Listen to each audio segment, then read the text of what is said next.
Hi there, my name is Christina Weber and I run a company called Christian Biz Owners on Fire. We help Christian entrepreneurs that want a fulfilling and prosperous business or ministry while keeping their relationships a top priority on a daily basis. So today we are going to talk about 3 reasons for this, FTI, and how to overcome them. So what is FTI, you ask? So I will explain it. F is a term coined by one of the coaches I'm working with, stands for failure, and the T stands for to, and the I stands for implement.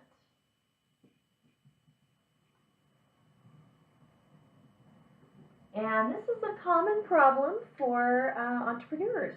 We have so many ideas and so many things we need to do in our business and to get things going, but we have a struggle with a failure to implement those ideas. So I want to talk to you why this happens and what you can do about it.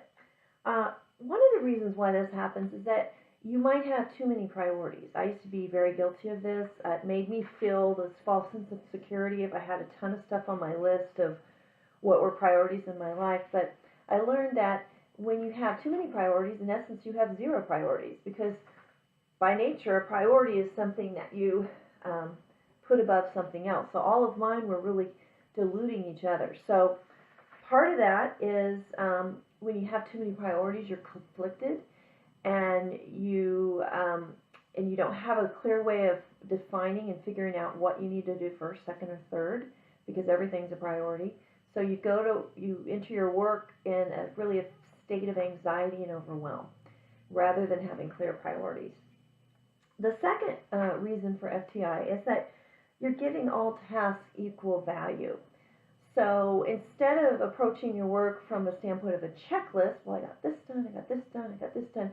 People that start their day looking at their emails is a good example. It may give them a sense that they're finishing something, but what they're really doing is putting other people's priorities ahead of their own, because a lot of times when you're checking email, you kind of go off in a rabbit hole following these different emails you're getting.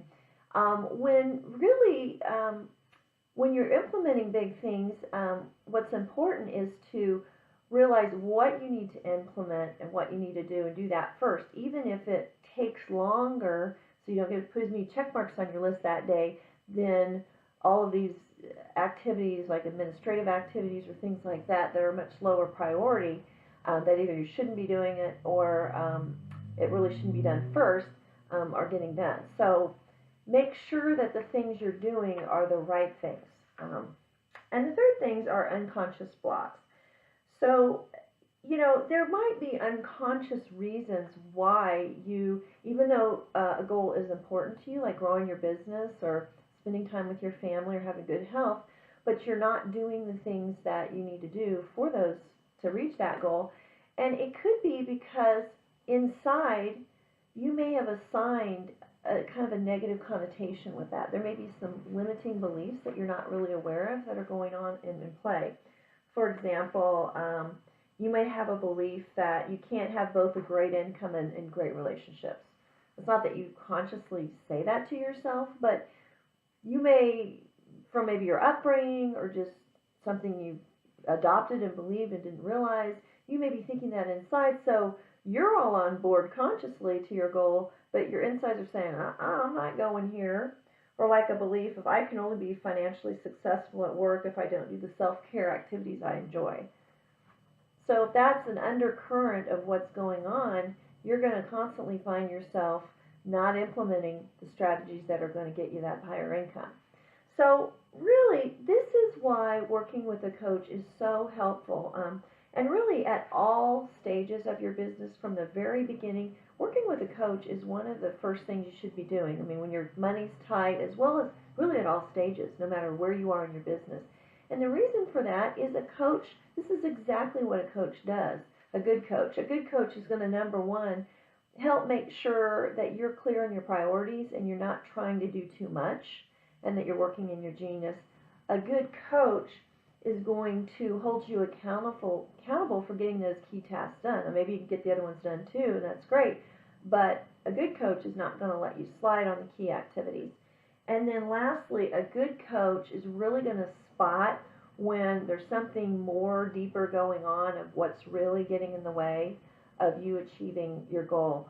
In fact, I a lot of times uncover this just in my strategy sessions with people, because it isn't logical for them where they are to not invest in a coach, and it's a good fit, like with me, for example. But there's something else going on at an unconscious level, and until they figure out what that is and address it, which I'm very good at helping people do, they just never, they're constantly stuck. So, if you would like to explore having me as your coach, I'd love to meet you and understand your vision, a Holy Spirit inspired vision. And to do that, go to talkwithchristina.com, and schedule a GPS planning session. I call it a God's Will planning session. And it's a great time to really see what your bigger picture vision is, what's getting in the way, and what resources, whether it's working with me or somebody else or doing something else, will help you get there. So you guys have a great week, and we'll talk to you next week. Thanks.